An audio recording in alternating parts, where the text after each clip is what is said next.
ಮೈಸೂರಿನಲ್ಲಿ ನಡೆದಿದ್ದ ಬಾಲಕಿ ರೇಪ್ ಅಂಡ್ ಮರ್ಡರ್ ಕೇಸ್ಗೆ ಸಂಬಂಧಪಟ್ಟಂತೆ ಬಾಲಕಿಯನ್ನ 19 ಬಾರಿ ಇರಿದು ಕೊಂದಿದ್ದಾನೆ ಪಾಪಿ.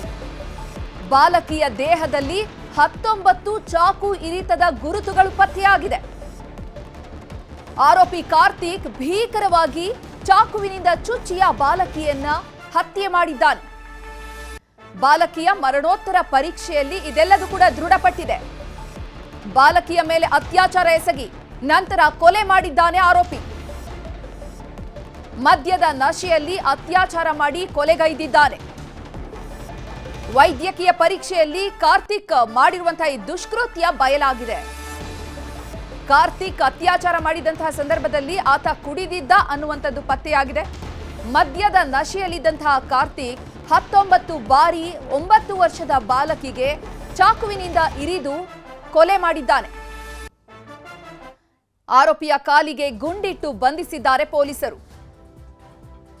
ಮೈಸೂರು ದಸರಾ ಹಬ್ಬಕ್ಕೆ ಬಂದಂತಹ ಹುಡುಗಿ 9 ವರ್ಷದ ಬಾಲಕಿಯನ್ನ ಅಜ್ಜಿ ಪಕ್ಕದಲ್ಲಿ ಮಲಗಿದಂತಹ 9 ವರ್ಷದ ಪುಟ್ಟ ಕಂದನನ್ನ ಅಪಹರಣ ಮಾಡಿ ಅತ್ಯಾಚಾರ ಮಾಡಿ ಭೀಕರವಾಗಿ 19 ಬಾರಿ ಇರಿದು ಕೊಲೆ ಮಾಡಿದ್ದ ಈ ಪಾಪಿ ಕಾರ್ತಿಕ್.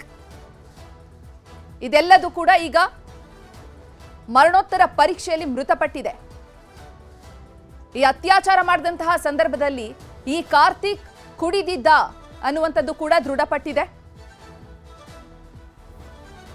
ಕುಡಿದು ಅತ್ಯಾಚಾರ ಮಾಡಿ 19 ಬಾರಿ ಚುಚ್ಚಿ ಬರ್ಬರವಾಗಿ ಹತ್ಯೆ ಮಾಡಿ ಎಸ್ಕೇಪ್ ಆಗಿದ್ದ. 24 ಗಂಟೆಯೊಳಗೆ ಪೊಲೀಸರು ಕಾರ್ಯಾಚರಣೆಯನ್ನು ನಡೆಸಿ ಆರೋಪಿಯನ್ನ ಬಂಧಿಸುವಲ್ಲಿ ಯಶಸ್ವಿಯಾಗಿದ್ರು.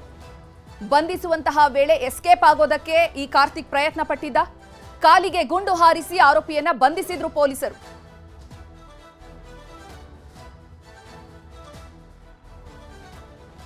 ಇನ್ನು ಈ ವಿಚಾರಕ್ಕೆ ಸಂಬಂಧಪಟ್ಟಂತೆ ಹೆಚ್ಚಿನ ಮಾಹಿತಿಯನ್ನ ನೀಡೋದಕ್ಕೆ ನಮ್ಮ ಪ್ರತಿನಿಧಿ ಆನಂದ್ ನೇರ ಸಂಪರ್ಕದಲ್ಲಿ ಜಾಯ್ನ್ ಆಗ್ತಿದ್ದಾರೆ. ಆನಂದ್, 9 ವರ್ಷದ ಬಾಲಕಿಯನ್ನ ಭೀಕರವಾಗಿ ಅತ್ಯಾಚಾರ ಮಾಡಿ ಕೊಲೆಗೈದಿದ್ದ ಈ ಪಾಪಿ ಕಾರ್ತಿಕ್ ಮರಣೋತ್ತರ ಪರೀಕ್ಷೆಯಲ್ಲಿ ಯಾವೆಲ್ಲ ಅಂಶಗಳು ಬೆಳಕಿಗೆ ಬಂದಿದೆ? ಚೈತ್ರ, ಏನು ರಾತ್ರಿ ಪೋಷಕರ ಪಕ್ಕದಲ್ಲಿ ಮಲಗಿದಂತಹ ಬಾಲಕಿಯ ಬಾಯನ್ನು ಮುಚ್ಚಿಕೊಂಡು ಹೊತ್ತೊಯ್ದು ರೇಪ್ ಅಂಡ್ ಮರ್ಡರ್ ಮಾಡಿದಂತಹ ಆರೋಪಿ ಕಾರ್ತಿಕ್ ಏನಿದ್ದಾನೆ, ಈತನ ಬಂಧನ ಆಗಿರುವಂಥದ್ದು. ಸದ್ಯ ಇದೀಗ ನ್ಯೂಸ್ 18ಗೆ ಒಂದಷ್ಟು ವೈದ್ಯ ಮೂಲಗಳಿಂದ ಮಾಹಿತಿ ಲಭ್ಯವಾಗಿರುವಂಥದ್ದು, ಪ್ರಿಲಿಮಿನರಿ ಮಾಹಿತಿ ಅಂತಾನೆ ಹೇಳ್ಬೋದು.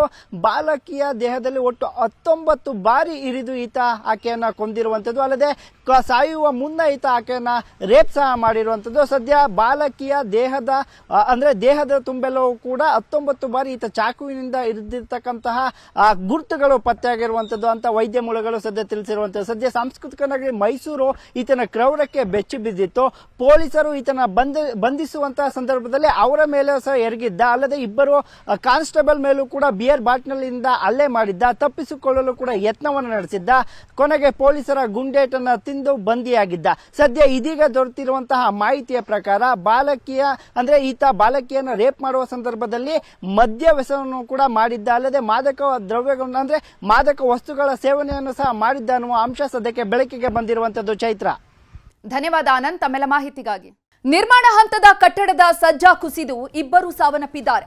13ನೇ ಫ್ಲೋರ್ನಿಂದ ಬಿದ್ದು ಇಬ್ಬರು ಕಾರ್ಮಿಕರು ದುರ್ಮರಣ ಹೊಂದಿದ್ದಾರೆ. ಬೆಂಗಳೂರಿನ ಬೆಳ್ಳಂದೂರಿನಲ್ಲಿ ಈ ಒಂದು ದುರ್ಘಟನೆ ಸಂಭವಿಸಿದೆ. ಮನೆ ನಿರ್ಮಾಣ ಮಾಡಲಾಗ್ತಾ ಇತ್ತು. ಆ ನಿರ್ಮಾಣ ಮಾಡ್ತಾ ಇದ್ದಂತ 13ನೇ ಫ್ಲೋರ್ನಲ್ಲಿ ಕಾಮಗಾರಿ ನಡೀತಾ ಇತ್ತು.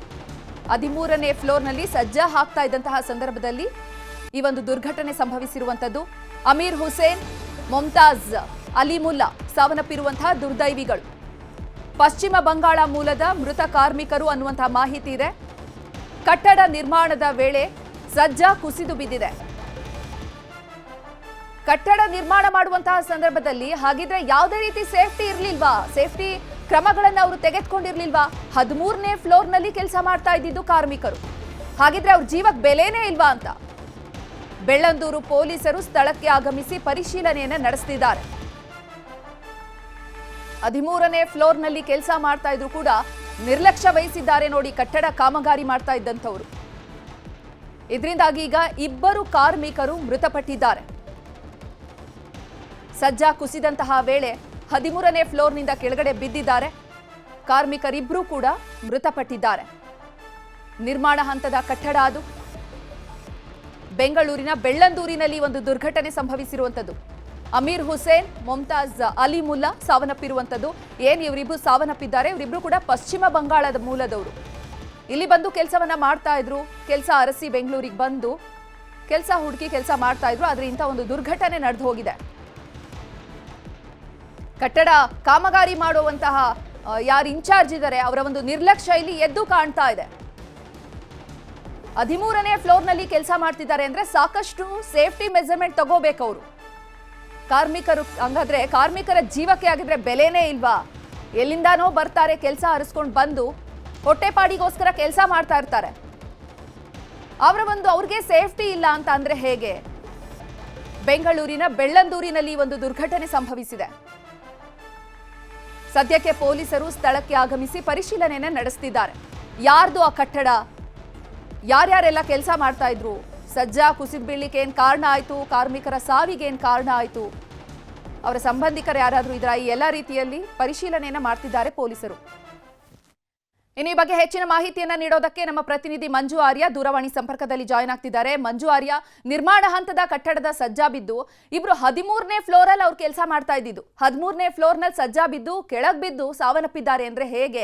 ಏನು ಸೇಫ್ಟಿ ಮೆಜರ್ಮೆಂಟ್ ತಗೊಂಡಿರ್ಲಿಲ್ವಾ ಅವರು ಅಂತ? ಖಂಡಿತವಾಗ್ಲೂ ಚೈತ್ರ, ಈ ಒಂದು ಘಟನೆ ನಡೆದಿರುವಂತದ್ದು ನಿನ್ನೆ ಮಧ್ಯಾಹ್ನ 3 ಗಂಟೆ ಸುಮಾರಿಗೆ ಬೆಳ್ಳಂದೂರು ಠಾಣಾ ವ್ಯಾಪ್ತಿಯಲ್ಲಿರುವಂತಹ ಸರ್ಜಾಪುರ ರಸ್ತೆಯಲ್ಲಿ 13ನೇ ಮಹಡಿಯಿಂದ ಇಬ್ಬರು ಕೂಲಿ ಕಾರ್ಮಿಕರು ಬಿದ್ದು ಸಾವನ್ನಪ್ಪಿದ್ದಾರೆ. ಮೂಲತಃ ಪಶ್ಚಿಮ ಬಂಗಾಳದವರು ಅಂತ ಹೇಳ್ತಾ ಇದ್ದಾರೆ. ಜೊತೆಗೆ ಏನಂತಂದ್ರೆ ಇವರು 13ನೇ ಫ್ಲೋರ್ ನಲ್ಲಿ ಕೆಲಸ ಮಾಡ್ತಾ ಇದ್ರು. ಜೊತೆಗೆ ಸಜ್ಜಾವನ್ನ ಹಾಕುವಂತ ವೇಳೆಯಲ್ಲಿ ಅದರ ಮೇಲೆ ಇವರು ನಿಂತ್ಕೊಂಡಂತ ವೇಳೆಯಲ್ಲಿ ಏಕಾಏಕಿ ಅದು ಕುಸಿದು ಬಿದ್ದಂತ ವೇಳೆಯಲ್ಲಿ 13ನೇ ಫ್ಲೋರ್ ನಿಂದ ಇಬ್ರು ಕೂಡ ಅಷ್ಟೇ ಕೆಳಗಡೆ ಬಿದ್ದಿದ್ದಾರೆ. ಎಲ್ಲೋ ಒಂದು ಕಡೆ ಅಲ್ಲಿನ ಕಾಂಟ್ರಾಕ್ಟರ್ ಆಗಿರ್ಬೋದು ಅಥವಾ ಮಾಲೀಕನ ನಿರ್ಲಕ್ಷ್ಯದಿಂದಾಗಿ ಒಂದು ಘಟನೆ ಸಂಭವಿಸಿದೆ ಅನ್ನುವಂಥದ್ರ ಬಗ್ಗೆ ಮಾತನಾಡ್ತಿರುವಂತದ್ದು. ಯಾಕಂದ್ರೆ 13ನೇ ಫ್ಲೋರ್ ನಲ್ಲಿ ಇಬ್ರು ಕಾರ್ಮಿಕರು ಕೆಲಸ ಮಾಡ್ತಿದ್ದಾರೆ ಅಂತಂದ್ರೆ ಅವ್ರಿಗೆ ಅದರದ್ದೇ ಆದಂತಹ ಬಂದೋಬಸ್ತ್ ವ್ಯವಸ್ಥೆಯನ್ನು ಮಾಡ್ಕೊಳ್ಬೇಕಾಯ್ತು. ಯಾಕಂದ್ರೆ ಸಜ್ಜೆ ಹಾಕುವಂತಹ ವೇಳೆಯಲ್ಲಿ ಆಗಿರ್ಬೋದು ಅಥವಾ ಅಲ್ಲಿ ಅವ್ರು ಕೆಲಸ ಮಾಡ್ತಿರುವಂತಹ ವೇಳೆಯಲ್ಲಿ ಆಯಾ ತಪ್ಪೇನಾದ್ರೆ ಕೆಳಗೆ ಬಿದ್ದರೆ ಏನ್ ಬಿಟ್ಟು ಒಂದ್ ರೀತಿ ಅಂತ ಬಂದೋಬಸ್ತನ್ನ ಮಾಡ್ಕೊಳ್ಬೇಕಾಗಿತ್ತು. ಆದ್ರೆ ಅಲ್ಲಿರುವಂತಹ ಕಾಂಟ್ರಾಕ್ಟರ್ ಮಾಡಿದಂತಹ ಒಂದಷ್ಟು ಎಡವಟ್ಟಿನಿಂದಾಗಿ ಈ ದುರ್ಘಟನೆ ಸಂಭವಿಸಿರುವಂತದ್ದು.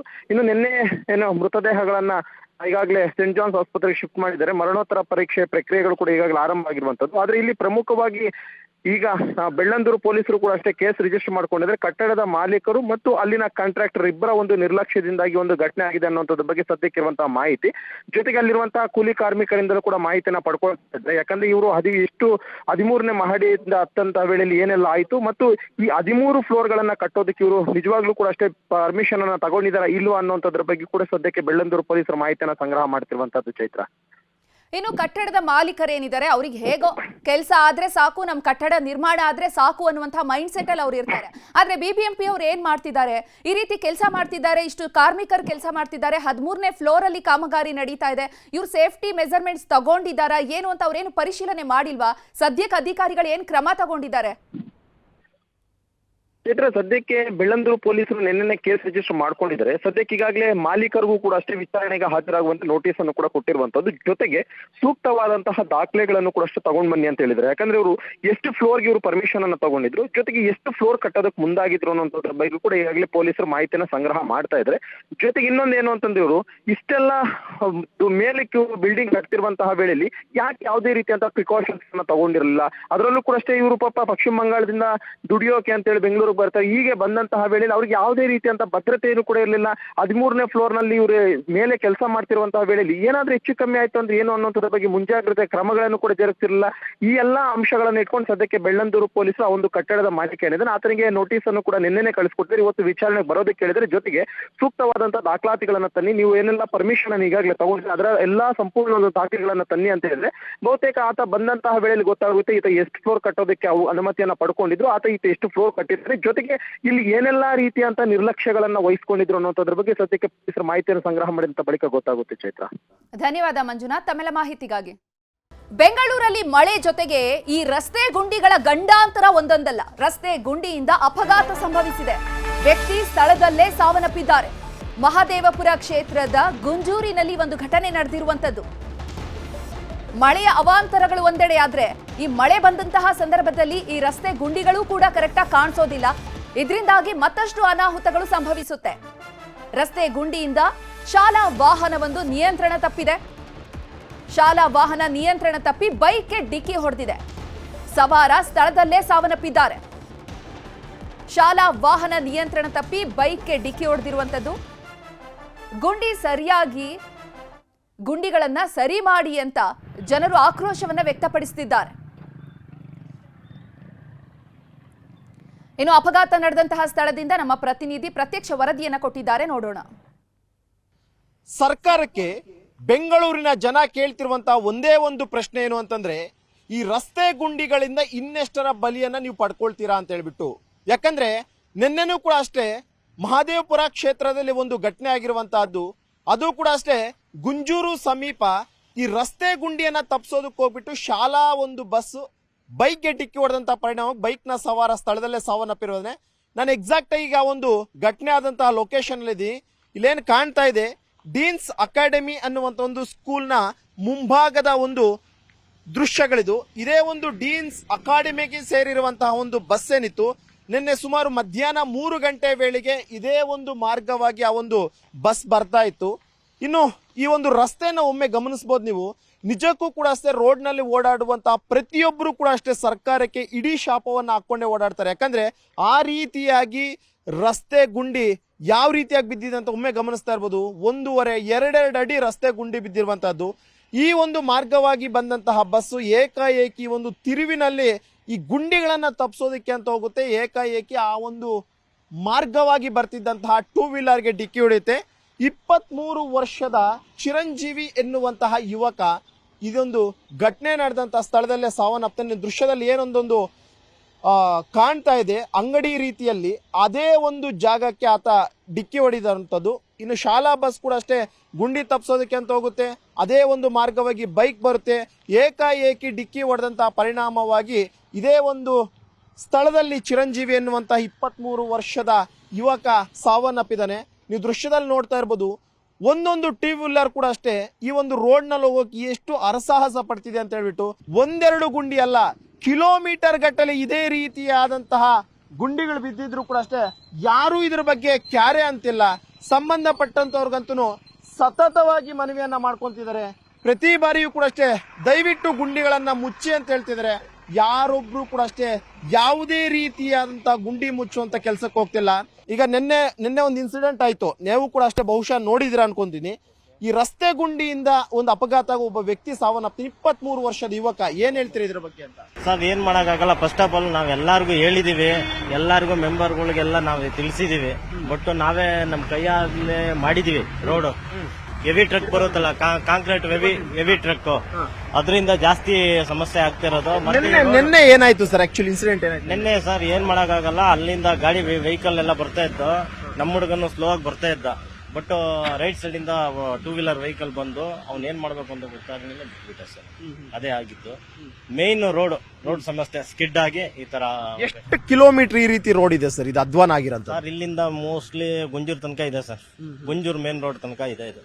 ಅಂದ್ರೆ ಇಲ್ಲಿರುವಂತ ಪ್ರತಿಯೊಬ್ರು ಕೂಡ ಹೇಳ್ತಾ ಇರುವಂತದ್ದು, ವರ್ಷಾನುಗಟ್ಲೆಯಿಂದಲೂ ಕೂಡ ನಾವು ಮನವಿಯನ್ನ ಮಾಡ್ಕೊಂಡು ಬರ್ತಾ ಇದೀವಿ, ದಯವಿಟ್ಟು ಈ ರಸ್ತೆ ಗುಂಡಿಯನ್ನ ಮುಚ್ಚಿ ಅಂತ ಹೇಳ್ಬಿಟ್ಟು. ಇನ್ನಾದ್ರೂ ಕೂಡ ಅಷ್ಟೇ ಸರ್ಕಾರ ಎಚ್ಚೆತ್ಕೊಳ್ಳುತ್ತಾ ಬೆಂಗಳೂರಿನಲ್ಲಿರುವಂತಹ ಗುಂಡಿಗಳನ್ನ ಮುಚ್ಚುವಂತ ಒಂದು ಕೆಲಸಕ್ಕೆ ಮುಂದಾಗುತ್ತಾ ಅನ್ನುವಂಥದ್ದನ್ನ ಕಾದ್ ನೋಡ್ಬೇಕಾಗಿದೆ. ಕ್ಯಾಮರಾ ಪರ್ಸನ್ ಯೋಗೇಶ್ವರ್ ಜೊತೆ ಮಂಜುನಾಥ್, ನ್ಯೂಸ್ 18 ಬೆಂಗಳೂರು. ಬೆಂಗಳೂರಲ್ಲಿ ರಾತ್ರಿ ಸುರಿದಂತಹ ಮಳೆಯ ಎಫೆಕ್ಟ್ಗೆ ಸರ್ಜಾಪುರ ರಸ್ತೆಯ ರೈನ್ಬೋ ಲೇಔಟ್ ಜಲಾವೃತವಾಗಿದೆ. ಪ್ರತಿ ಬಾರಿ ಮಳೆ ಬಂದಾಗ್ಲೂ ಕೂಡ ಇದೇ ಸಮಸ್ಯೆ, ಇದೇ ರೀತಿ ಪರಿಸ್ಥಿತಿಯನ್ನ ಜನರು ಅನುಭವಿಸಬೇಕಾಗುತ್ತೆ. ಸರ್ಜಾಪುರ ರಸ್ತೆಯ ರೈನ್ಬೋ ಲೇಔಟ್ ಈಗ ಜಲಾವೃತವಾಗಿರುವಂತದ್ದು. ಈ ಕಡೆ ರೈನ್ಬೋ ಲೇಔಟ್ನ ನಿವಾಸಿಗಳು ಹೊರಗಡೆ ಬರೋದಕ್ಕೂ ಆಗ್ತಾ ಇಲ್ಲ, ಮನೆಗಳಲ್ಲಿ ಇರೋದಕ್ಕೂ ಆಗದೆ ಇರುವಂತಹ ಪರಿಸ್ಥಿತಿಯಲ್ಲಿ ಸಿಲ್ಕೊಂಡಿದ್ದಾರೆ. ಎಸ್ಡಿಆರ್ಎಫ್ ಟೀಮ್ ಮತ್ತು ಜಿಬಿಎಸ್ ಸಿಬ್ಬಂದಿ ಸ್ಥಳಕ್ಕೆ ಆಗಮಿಸಿದ್ದಾರೆ. ಸದ್ಯಕ್ಕೆ ಅಲ್ಲಿರುವಂತಹ ನಿವಾಸಿಗಳಿಗೆ ಊಟ ಮತ್ತು ಕುಡಿಯುವ ನೀರಿನ ವ್ಯವಸ್ಥೆಯನ್ನ ಕಲ್ಪಿಸಿಕೊಟ್ಟಿದ್ದಾರೆ. ಬೆಂಗಳೂರಿನಾದ್ಯಂತ ರಾತ್ರಿ ಇಡೀ ಮಳೆಯಾಗಿದೆ. ಅತಿ ಹೆಚ್ಚು ಮಳೆ ಸುರಿದಂತಹ ಕಾರಣ ಸರ್ಜಾಪುರ ರಸ್ತೆಯ ರೈನ್ಬೋ ಲೇಔಟ್ ಜಲಾವೃತವಾಗಿದೆ.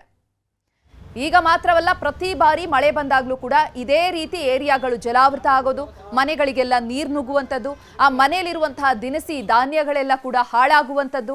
1 ವಾರ ಆದ್ಮೇಲೂ ಕೂಡ ಅದೇ ನೀರು ಮನೆಯಲ್ಲಿ ನಿಂತಿರುತ್ತೆ. ಶಾಶ್ವತವಾದಂತಹ ಪರಿಹಾರ ಯಾವಾಗ ಕೊಡ್ತೀರಾ ಅಂತ ಅಲ್ಲಿನ ನಿವಾಸಿಗಳು ಕೇಳ್ತಾ ಇರುವಂತಹ ಪ್ರಶ್ನೆ. ಮಳೆ ಬಂದು ಜಲಾವೃತ ಆದಂತಹ ಸಂದರ್ಭದಲ್ಲಿ ಅಧಿಕಾರಿಗಳು ಬರ್ತಾರೆ, ತಕ್ಷಣಕ್ಕೆ ಪರಿಹಾರವನ್ನು ನೀಡ್ತಾರೆ. ಸದ್ಯಕ್ಕೀಗ ಅಲ್ಲಿ ಹೋಗಿ ಆ ನಿವಾಸಿಗಳಿಗೆ ಊಟ ತಿಂಡಿ ವ್ಯವಸ್ಥೆಯನ್ನ ಮಾಡಿದ್ದಾರೆ.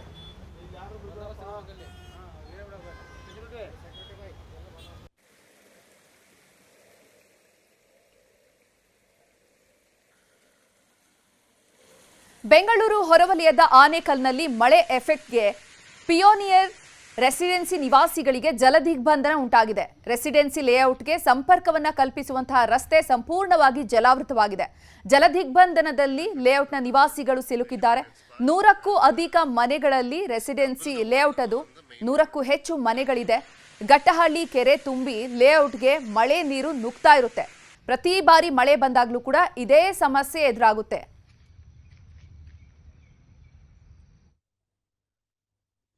ಈ ಬಗ್ಗೆ ಹೆಚ್ಚಿನ ಮಾಹಿತಿಯನ್ನು ನೀಡೋದಕ್ಕೆ ನಮ್ಮ ಪ್ರತಿನಿಧಿ ಶರಣು ಹಂಪಿ ನೇರ ಸಂಪರ್ಕದಲ್ಲಿ ಜಾಯ್ನ್ ಆಗ್ತಿದ್ದಾರೆ. ಶರಣು ಹಂಪಿ, ಮೈಸೂರಲ್ಲಿ ಪ್ರತಿ ಬಾರಿ ಈ ಬೆಂಗಳೂರಲ್ಲಿರಲಿ ರಾಜ್ಯದಾದ್ಯಂತ ಮಳೆ ಬಂದಾಗ ಸಂಕಷ್ಟವನ್ನು ಅನುಭವಿಸುವಂತದ್ದು ನಿವಾಸಿಗಳು. ಈಗ ನೀರು ನಿಂತಿರುವಂತಹ ಪರಿಣಾಮ ಸಿಬ್ಬಂದಿಗಳು ಕೂಡ ಭೇಟಿಯನ್ನ ನೀಡಿ ಏನೆಲ್ಲ ಸೌಕರ್ಯಗಳನ್ನ ಮಾಡಿಕೊಡ್ತಿದ್ದಾರೆ, ಆ ನೀರನ್ನ ತೆರವು ಮಾಡಲಿಕ್ಕೆ ಏನೆಲ್ಲ ಕ್ರಮಗಳನ್ನ ಕೈಗೊಂಡಿದ್ದಾರೆ? ಚೈತ್ರ, ಈಗ ಆ ಕ್ರಮಗಳನ್ನು ಕೈಗೊಳ್ಳುವಂಥ ಏನು ಪ್ರಯತ್ನಗಳನ್ನು ಮಾಡ್ತಾ ಇದ್ದಾರೆ ಅಧಿಕಾರಿಗಳು. ಆದರೆ ಇದಕ್ಕೂ ಮುಂಚಿತವಾಗಿ ಮುನ್ನೆಚ್ಚರಿಕಾ ಕ್ರಮಗಳನ್ನು ಈ ಮೊದಲು ಇದ್ದಂಥ BBMP ಈಗಿರುವಂಥ GBA ಏನು ಮಾಡ್ತಿದೆ ಅನ್ನುವಂಥ ಪ್ರಶ್ನೆಯನ್ನು ಪದೇ ಪದೇ ಕೇಳ್ತಾ ಇದ್ದಾರೆ. ಯಾಕಂದರೆ ಇದು ಮೊದಲನೇ ಬಾರಿ ಏನೇ ಅಲ್ಲ. ಸರ್ಜಾಪುರ ನಿನ್ನೆ ರಾತ್ರಿ ಸುರಿದಂಥ ಧಾರಾಕಾರ ಮಳೆಗೆ, ಅದರಲ್ಲೂ ಕೂಡ ಎಸ್ಪೆಷಲಿ ಮಹದೇವಪುರ ವಲಯದಲ್ಲಿ ಸಾಕಷ್ಟು ರೀತಿಯಾದಂಥ ಹಾನಿಯಾಗಿದೆ. ಸರ್ಜಾಪುರ ರಸ್ತೆಯಲ್ಲಿರುವಂಥ ರೈನ್ಬೇ ಲೇಔಟ್ ಏನಿದೆ, ಇದು ಮೊದಲನೇ ಬಾರಿ ಏನಲ್ಲ. ಯಾಕಂದರೆ ಸಾಕಷ್ಟು ಪ್ರತಿಷ್ಠಿತ ಕಂಪನಿಗಳ CEOಗಳು MDಗಳು ವಾಸ ಮಾಡ್ತಿರುವಂಥ ಪ್ರದೇಶ ಅದು. ವಿಲ್ಲಾಗಳು ಅಲ್ಲಿ ವಾಸ ಮಾಡ್ತಿರ್ತಾರೋ, ಕೋಟಿಗಟ್ಟಲೆ ದುಡ್ಡನ್ನು ಖರೀದಿ ಮಾಡಿ ವಿಲ್ಲಾಗಳನ್ನು ಖರೀದಿ ಮಾಡಿ ನೆಮ್ಮದಿಯ ಜೀವನ ಮಾಡಲಿಕ್ಕೆ ಮನೆಗಳನ್ನು ವಿಲ್ಲಾಗಳನ್ನು ಖರೀದಿ ಮಾಡಿದ್ರು. ಆದರೆ ಅಲ್ಲಿರುವಂಥ ಸ್ಥಿತಿ ನೋಡಿದ್ರೆ ಮಳೆ ಬಂತಂದ್ರೆ ಸಾಕು ಅಲ್ಲಿರುವಂಥ ಮಾಲೀಕರಿಗೆ, ಮನೆಯ ನಿವಾಸಿಗಳಿಗೆ ಭಯ ಆಗತ್ತೆ, ಆತಂಕ ಆಗತ್ತೆ.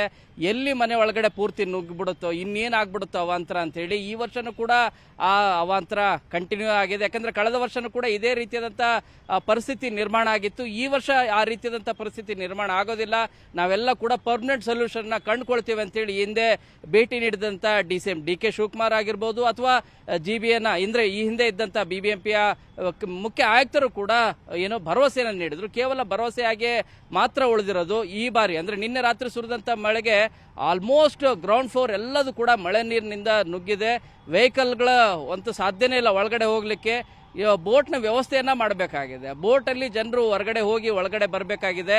ಇನ್ನು ಊಟಕ್ಕೂ ಕೂಡ ಕೋಟ್ಯಾಧೀಶರು, ಶ್ರೀಮಂತರು, ಅವ್ರಿಗೆ ಊಟಕ್ಕೂ ಕೂಡ ಗತಿ ಇಲ್ದಿರುವಂಥ ಪರಿಸ್ಥಿತಿ ನಿರ್ಮಾಣ ಆಗಿದೆ. ಇದು ಬ್ರ್ಯಾಂಡ್ ಬೆಂಗಳೂರ?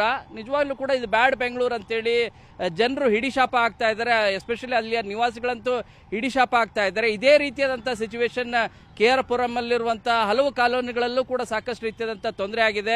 100ಕ್ಕೂ ಹೆಚ್ಚು ಮನೆ ಒಳಗಡೆ ನೀರು ನುಗ್ಗಿ ಸಾಕಷ್ಟು ಅವಾಂತರ ಆಗಿದೆ. ಇದು ಒಂದು ರೀತಿಯಾದಂಥ ಪರಿಸ್ಥಿತಿ. ಆದರೆ ಮಳೆ ನೀರನ್ನೆಲ್ಲದೂ ಕೂಡ ತೆಗೆದಾದ ಮೇಲೆ ಅಲ್ಲಿರುವಂಥ ಹೊಂಡ, ಚರಂಡಿ ನೀರು, ಮೋರಿ ನೀರು ಎಲ್ಲದೂ ಕೂಡ ಹೋಗಿರುತ್ತೆ. ಅದೆಲ್ಲ ಕ್ಲೀನ್ ಮಾಡಲಿಕ್ಕೆ ಇನ್ನೊಂದು ವಾರ ಬೇಕು. ಇದಕ್ಕೆ ಪರ್ಮನೆಂಟ್ ಸೊಲ್ಯೂಷನ್ ಯಾಕೆ ಈ ರೀತಿಯಾದಂಥ ತೊಂದರೆ ಆಗ್ತಾ ಇದೆ? ರಸ್ತೆ ಮೇಲೆ ಮಳೆ ನೀರು ಯಾಕೆ ನಿಂತ್ಕೊಳ್ತಾ ಇದೆ? ಏರಿಯಾ ಒಳಗಡೆ ಯಾಕೆ ನೀರು ಹೋಗುತ್ತೆ? ಇವುಗಳಿಗೆ ಪರ್ಮನೆಂಟ್ ಸೊಲ್ಯೂಷನ್ ಕಂಡುಹಿಡಲಿಕ್ಕೆ ಪ್ರತ್ಯೇಕವಾದಂಥ ವಿಭಾಗ ಇರುತ್ತೆ GBAಯಲ್ಲಿ.